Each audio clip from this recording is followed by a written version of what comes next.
estamos realmente a ser visitados por algum tipo de inteligência exterior ao nosso planeta, há sem dúvida governos e estamentos militares que já sabem a resposta. Os processos de desclassificação da informação secreta revelaram centenas de casos em que o exército se viu envolvido em perseguições, contactos e acidentes aos quais continuamos a chamar não identificados.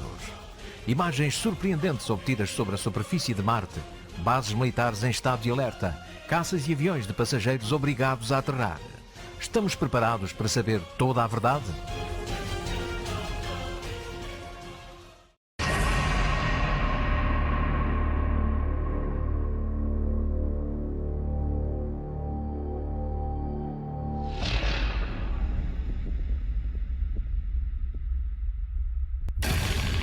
Before this happened to me, I had no idea anything like this could happen.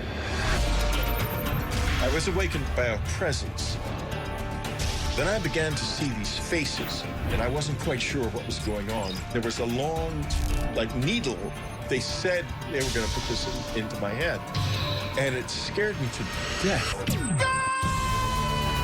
I started to live in denial that it was even happening. I said, I want to see.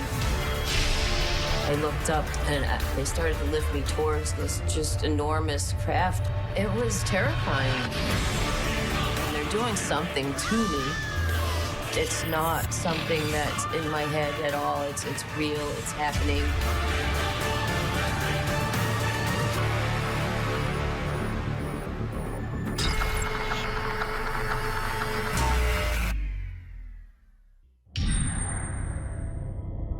Before the fall of 1985, I had no opinion about UFOs or alien abductions or anything like that. I probably would have scoffed, actually, at anyone said they'd been abducted by aliens.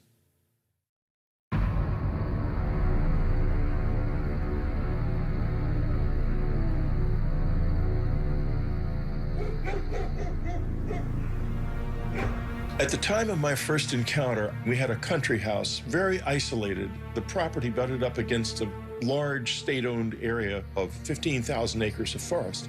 And it wasn't actually even on any maps at that time. The private road hadn't been included in maps. We had nothing like satellite photos in those days. So we were just kind of off the grid. It's great, honey. I love it. Can I? Yes. We had enjoyed a lovely Christmas at our cabin. We'd had a wonderful time. Hey, the weather report says it's gonna snow tomorrow. Hooray! Just as traditionally as you can. And it was just a lovely time. Sure.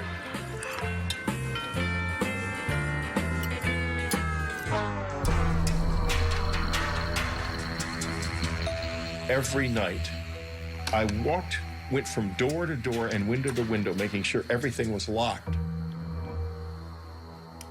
Having lived in the city, I felt very isolated when I was out in that house. And I began to obsess about there being someone coming into the house at night when we were asleep. I would do that more than once, actually, in a night. I would wake up in the middle of the night and do it again. And I was filled with fear. I did not know really why.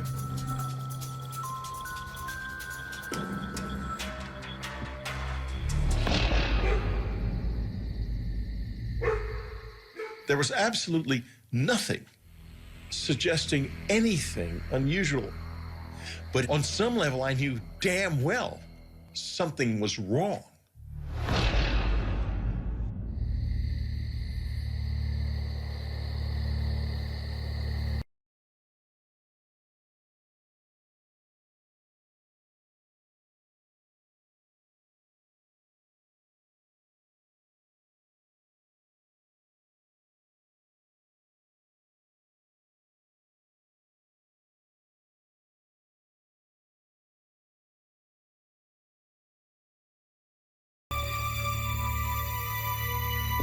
Later, went to bed.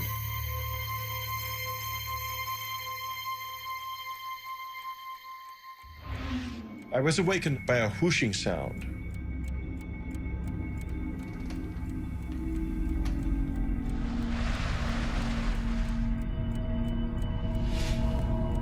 And I heard it. I sat up.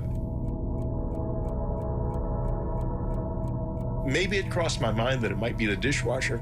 I'd had an alarm system installed in the house, so I was confident that no one could get in.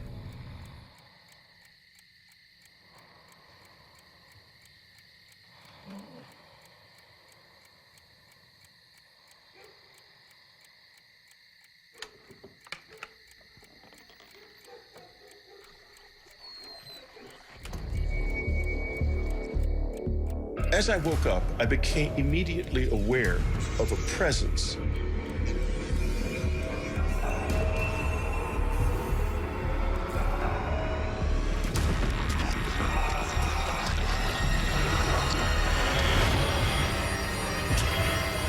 Before I could do or say a thing,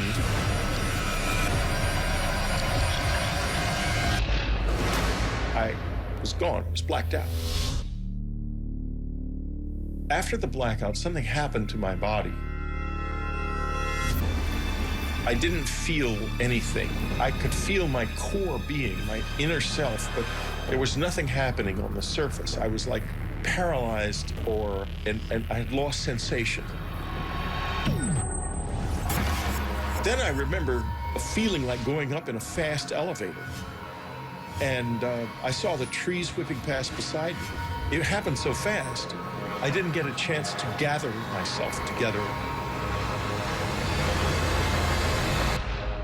Then I blacked out again. That's how it started. I found myself waking up. I couldn't move. And these figures began to dart around, and I wasn't quite sure what was going on. Then I began to see these faces. Big, long, narrow faces with big black eyes, but they were short. It opened the box, and there was a long, like, needle thing in the box. They said that they were going to put this into my head, and it scared me to death. It was devastating. After they inserted the needle into my head, then the really unpleasant part physically began.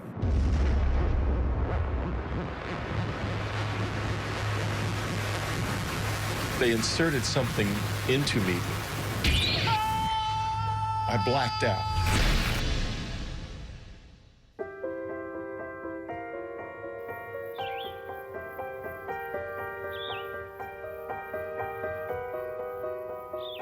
I woke up in the morning, confused.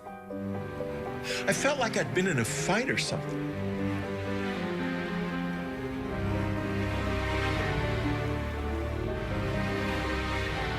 I thought, this can't be true. This is absolutely ridiculous. But it was so vivid. By the time I went to the doctor, I had reconstructed the experience enough to tell him the sequence of events. And he laughed and he said, Whitley, you're telling me you were taken aboard a flying saucer by little men. I thought, my God, I am telling him that. What in the hell could that mean? And he examined me and he said, to be honest with you, Whitley, it looks as if you've been raped.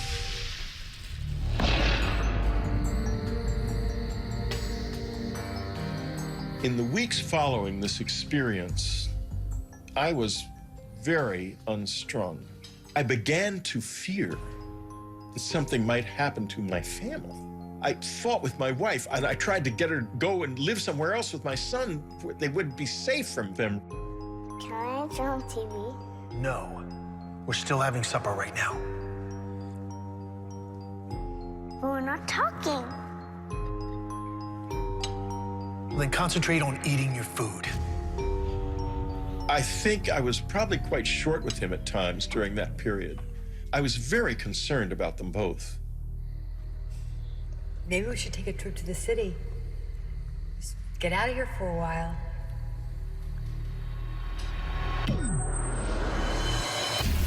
At first, when the memories began to return, I just couldn't believe them.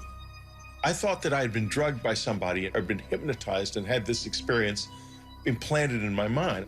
I did not want to believe I'd been abducted by aliens.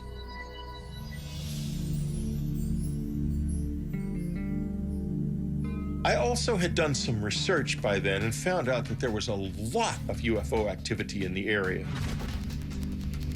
In fact, there was, across the Hudson, there was a whole huge flap of the Hudson River Valley UFO sightings, which was still just in the process of ending when this happened to me. And that was only 30 miles away, 30, 40 miles away.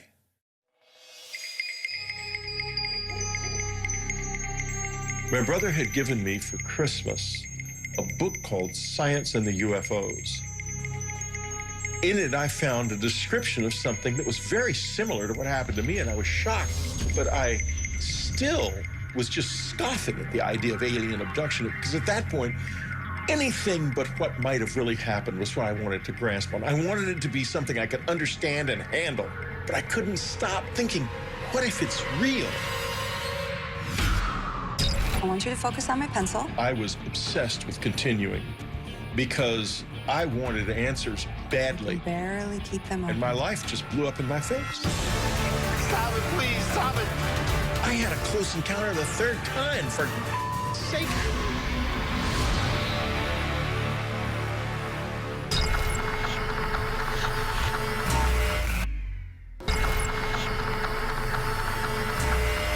When I began exploring how to understand what had happened to me, the possibility of hypnosis became apparent.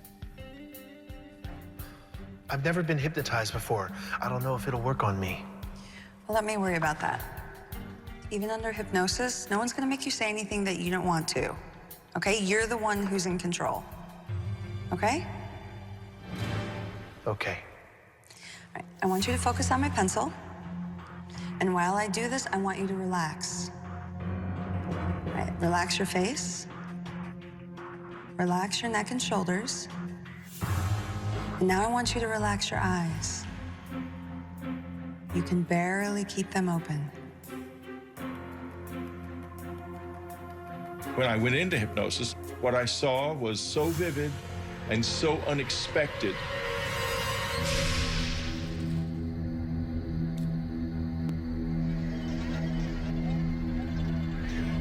Something went past the window.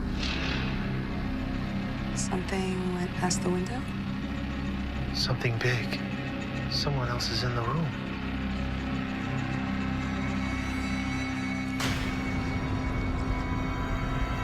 Who the hell is that?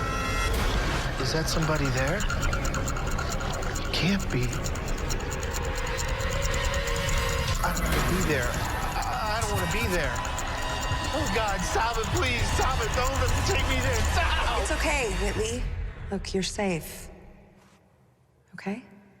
And that was why I was so paranoid and unstrung during the October-November period. But I had no conscious memory of it until it burst unexpectedly out in that hypnosis session. What I saw was so vivid and so unexpected to both of us that I basically think there's no way it wasn't a production of memory, not of imagination. Do you want to stop?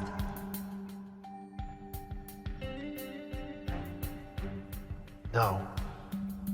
I was obsessed with continuing because I wanted answers badly. I had a close encounter of the third kind. For sake, I can't just ignore this.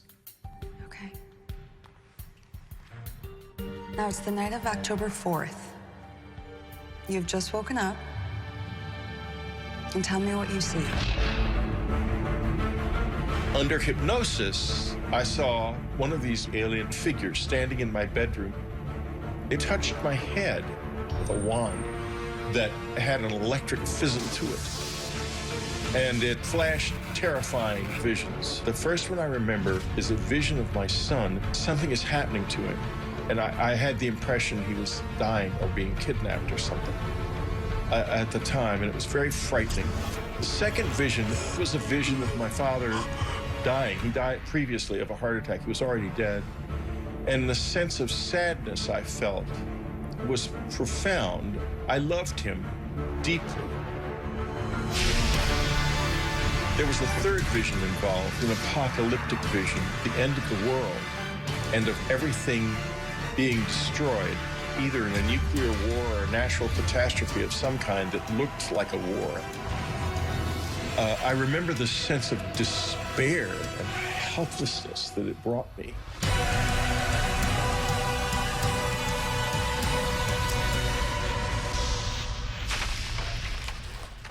I've got to decide how I feel about this.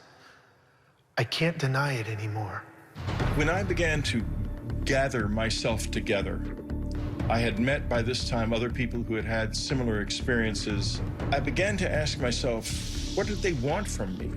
I speculated about whether or not what seemed like a psychic attack could have been warnings. I have remembered more and more not only the vision of the apocalypse, but other warnings and consistent warnings, not only to me, but across the whole community of people who have had this experience. A lot of them get the same warnings, that we're in trouble, that our environment is in trouble. So I'm not alone in that. And that has become really a central feature of my current life.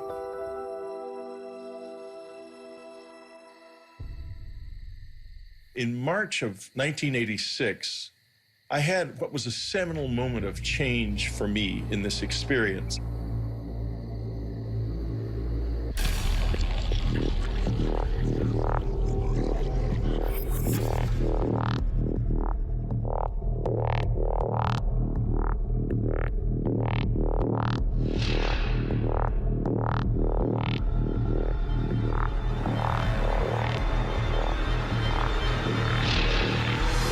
Oh, God. After it became clear to them that I was trying to engage with them, they began to respond in various ways. It was the most extraordinary experience I've ever had. I remember seeing a bright blue light come under the door. I said, okay, let's do it. I just want to get to the bottom of this. I had no idea what I was in for.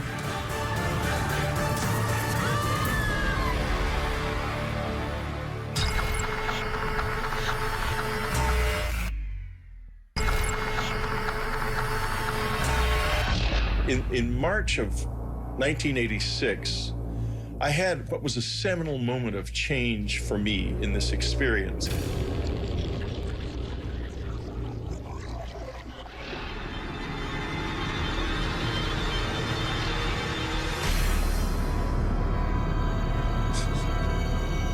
The sensation I felt when I tried to move on that night was like I was being impeded by something that really slowed you down, like a thick tar or something. When they are there, you have a feeling that is almost impossible to describe. I was terrified, but I sort of forced a grin onto my face and tried to smile. I couldn't smile very well. I wanted to try to show them that I was not dangerous, that I was something that I wanted to know more. And there was a change then. After it became clear to them that I was trying to engage with them, they began to respond in various ways. They were trying to build a bridge, I think. I think that was the first moment when there was any kind of real exchange. I wouldn't say that, oh, this is definitely aliens. I would say that it was real and that we don't know what it was. That I am quite certain of.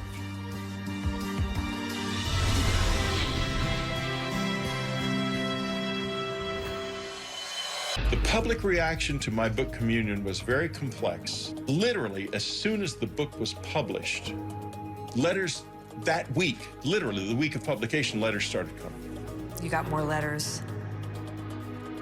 We had well over 200,000 letters over the years. We probably had closer to 500,000 over the years. I don't know what to say to them anymore. I don't have all the answers. Maybe just understanding the questions is enough.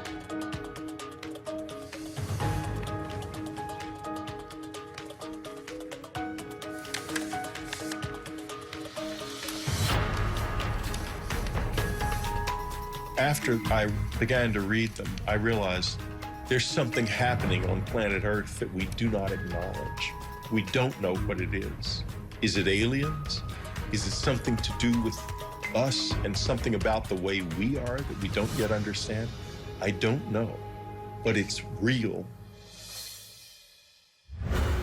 In the late summer of 1994, it became clear that we were running out of money. We began to not be able to pay our mortgage, and it became clear we had to leave. And so, at the same time, though, that this was happening, I was having one of the peak experiences of the whole thing. I'd begun meditating in the cabin because people had found the place, and there were other people out in the woods at night looking for the aliens with flashing flashlights up in the air and such childish stuff. And so I meditated, and I stayed in the house and meditated from then on. I didn't really want to be disturbed by that. And one night there were these thuds on the roof right above me. And the next moment I could feel a presence in the room.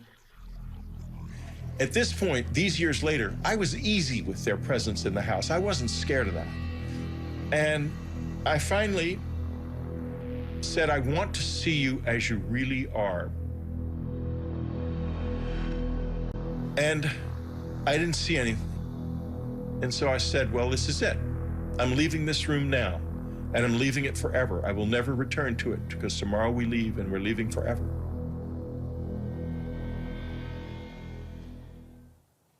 And I left the room. I went to bed. I lay in the bed, still hoping something would happen. Suddenly I saw a light light up in the front yard. It was a bright, beautiful white light shining on the grass like moonlight, but 10 times brighter. I got up and looked out the window, and this light with rays coming out of it, and the rays penetrated my body, some of them, and I could like taste his presence in the rays. It was the most extraordinarily beautiful experience I've ever had.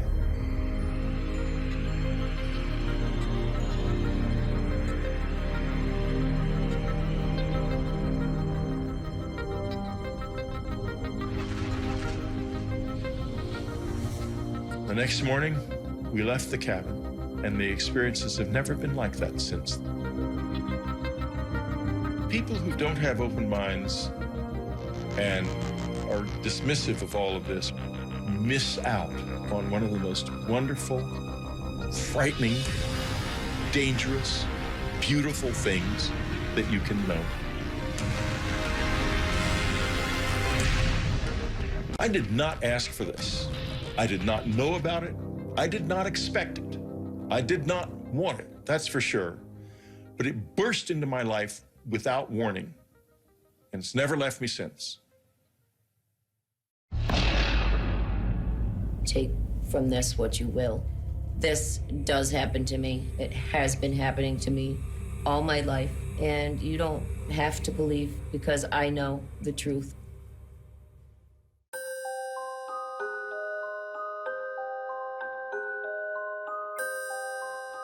My earliest memories of being abducted by aliens were when I was very young, 5, 6 years old. I was living in Ohio, and it was kind of in the middle of nowhere. Our nearest neighbor was a mile or two away. There was, nothing for miles. I would be in my bed, usually. I would hear voices coming down the hallway. The voices were of my parents, so I got comfortable thinking it was my parents. I remember seeing a bright blue light come under the door, and shadows, actually, of something standing outside the door. And I realized that it was not my parents coming in.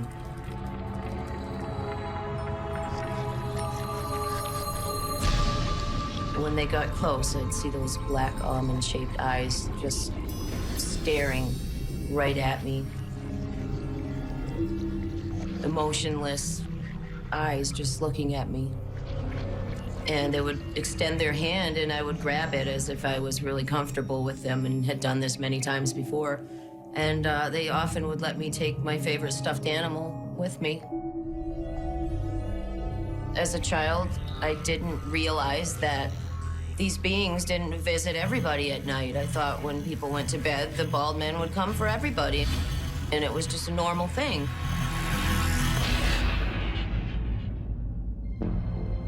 I decided I would, draw them and write down things that I could remember. I was always into art, so I really started to try to draw them as best as I could. Hey, sweetie. Hi, Mom. What are you drawing? The bald men. What bald men? They're my friends. They come visit me at night. It didn't start to get uncomfortable until I started talking about the bald men to other people, whether it be classmates or family members, and they just said that it's not real, there's no such thing, you're just dreaming. It was very frustrating being told that this wasn't happening when I knew it was.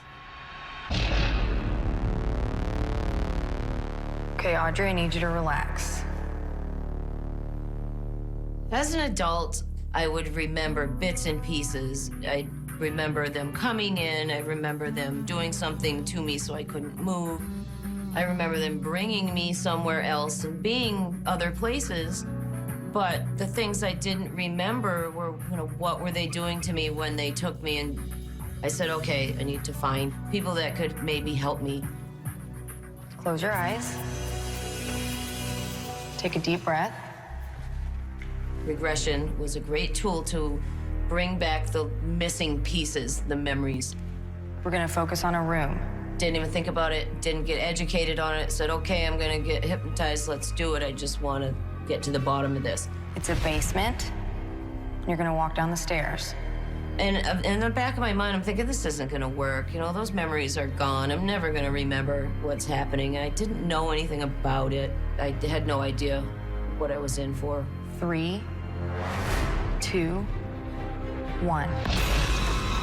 Audrey, tell me what you see. Tell me what you see. What you see. My first hypnosis session was the most traumatic experience that I think I've ever had in my life. I wasn't ready, I think, to see what they were doing. I wasn't ready to accept it.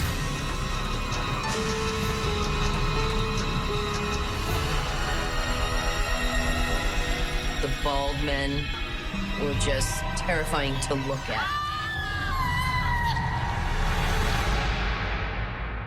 The people that wanted to help me, they did this wonderful hypnosis session. They got all this, detailed accounts of what's going on, and this was great stuff. But I never came back for a long time. I just left. I didn't want to think about it. They gave me a copy of the tape. I never listened to it to this day. I try to forget. And I just ran from it for a long time. I started to live in denial that it was even happening until they came for me. I was just getting ready to go to bed. My window was open, and all of a sudden I started hearing the shade flapping. And so I was sitting there, and I had the feeling that they were coming. I call it the heebie-jeebies. I get it. And it's like a pure state of panic, anxiety, but at the same time, almost like I feel like I'm magnetically attracting something to me. I can't explain it, but it is some kind of attraction. I got under the covers like I had as a child for so many years, thinking that that would help. And I don't know, something kind of snapped inside me, and I said, I want to see what's coming and what has been coming for me for so long. So I didn't hide under my covers this time. And as I sat there waiting, after the wind came the lights and the humming sound.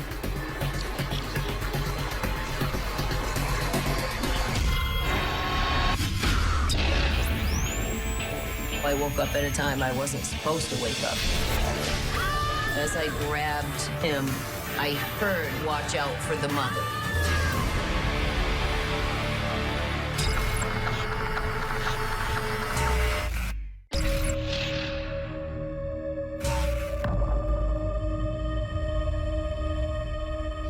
Once the light came into my window, I knew that it wouldn't be long. I started to feel a twitching in my body and my arms moving by themselves, like muscle spasms almost. And then buzzing sound was real steady. It was a kind of fear I can't even explain. Total confusion, anger. What are they doing? And then, of course, why? Why?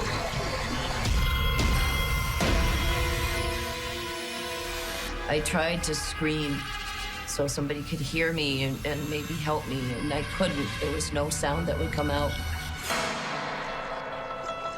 For some reason, I started to say, "I'm gonna fight this. I'm not letting them take me." As I grabbed him, I heard in my head, "Watch out for the mother." And then I let go. I felt something stick me, and it was a burning sensation instantly, to a point where if I moved any muscle, it was like my whole body was on fire. It's weird because they kind of position you the way they want, almost like they can do it with their mind. Once you can't move, they can move you. So as I was levitated off the bed, and I could feel myself moving straight ahead, and I knew straight ahead my dresser was there with a mirror, and it's backed up against the wall. I realized that I was going right through it, and I could see my feet go right through the mirror. I realized that I'm outside, and it was really, really bright. I looked up, and I saw the ship lights.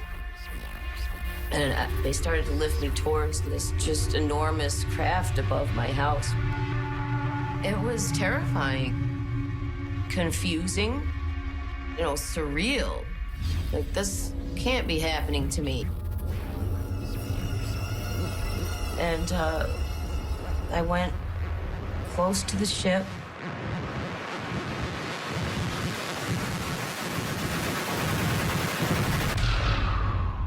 And that was the last thing I remember.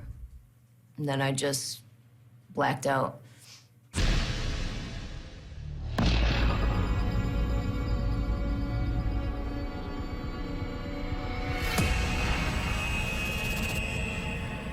All of a sudden, I was awake and aware. I noticed a man walking around me, and I looked at him, and he looked at me. He felt familiar to me for some reason.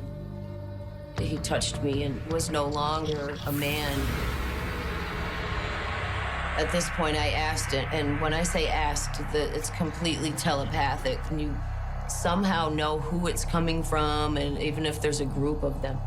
Finally, I asked, after all these years, "Why are you doing this to me?" And he said that they were working on altering my DNA. When he was talking to me, he actually cared.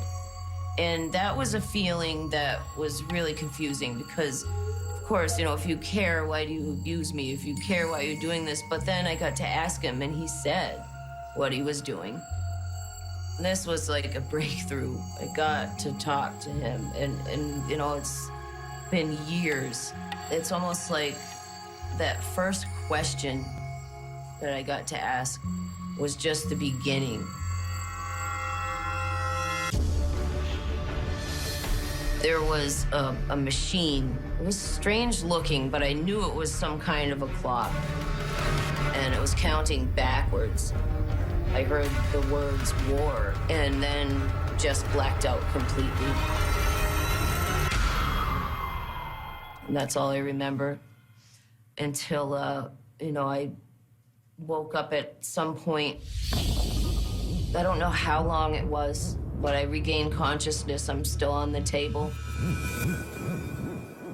And they're doing something to me.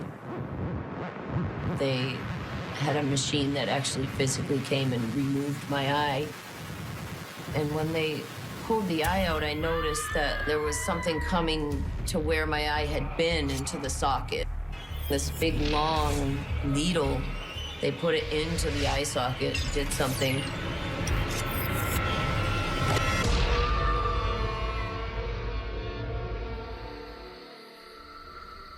The next thing I recall after seeing my eye getting removed was just being back in my room. The whole time I'm coming out of whatever they do to me, I would remember bits and pieces. I scrambled to my journal and I wrote down what I remembered.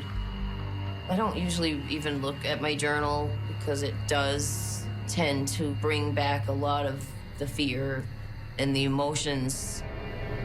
And, you know, sometimes it's meant to be forgotten for good reason.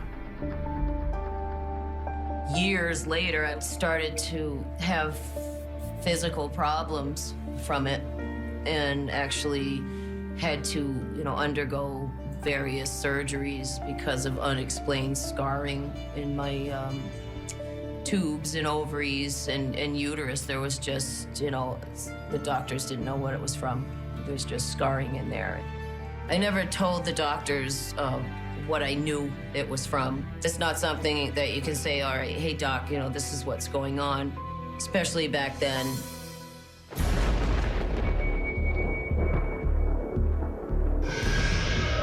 I had this time in my life where it just kept happening and happening and happening, and it really picked up for a couple years.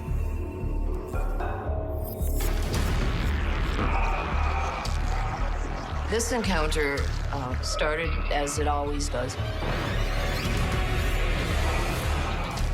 When I woke up, there was one of the Greys standing at the foot of my bed, and I saw him there, and then just blacked out completely.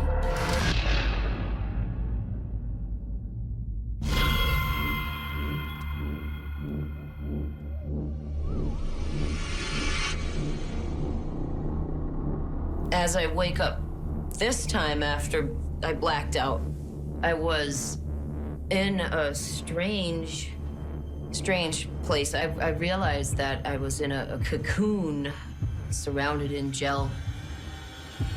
I started to panic.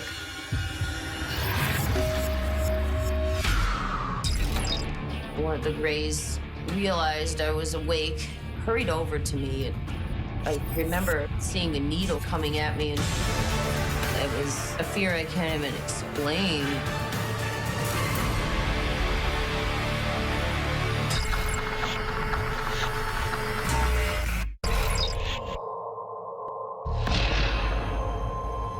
I realized that I was in a cocoon surrounded in gel. I looked through the gel and the cocoon. I'm looking out into the room, and I noticed that there's some Greys in there, and I couldn't tell exactly what they were doing, but I was distracted by a small girl. Looked like a small child, but it was what appeared to be a hybrid of a human and a Grey alien. She was really strange. She wasn't dressed in the same clothes that Greys wear. She was dressed like it was old-fashioned clothes, maybe 1800s. It was confusing. It was almost, you know, surreal. As I was looking at her, she looked at me, and I felt almost like a kind of connection with this child, and she came right up to me. It was not just an interest, it was a connection, like a deep connection, and it felt a familiarity with her. One of the Greys realized I was awake, hurried over to me, and I remember seeing a needle coming at me and right through the cocoon. And then I just blacked out. And she's just always had a place in my heart, I guess, for, you know, from the experiences, I always remember that child.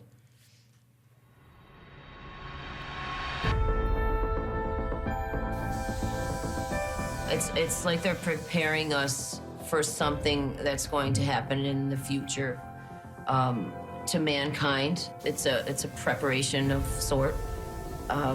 There's areas of the brain that we all know we don't use. They could be storing the information there. They said that, when the time comes, we will act and know exactly what to do.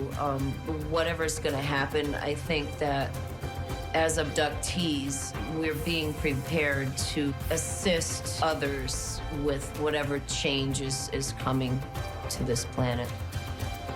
I try sometimes to say, okay, this is all in my head, and I continue, and then something will happen that reminds me that it's very real. I've had times where I just step back and say, okay, I'm gonna just, join the human race and just do normal things, and this is not happening to me. But they won't let me. Can't say that I would have chosen this if I had, had a choice, but for whatever reason, I'm going through this, and it's not my imagination. I've had a lot of time to think about what they did and how angry I was, but if they were really going to do it to hurt me, then why would they take the memories away? Why would they care? Why would they care? They would just let me remember.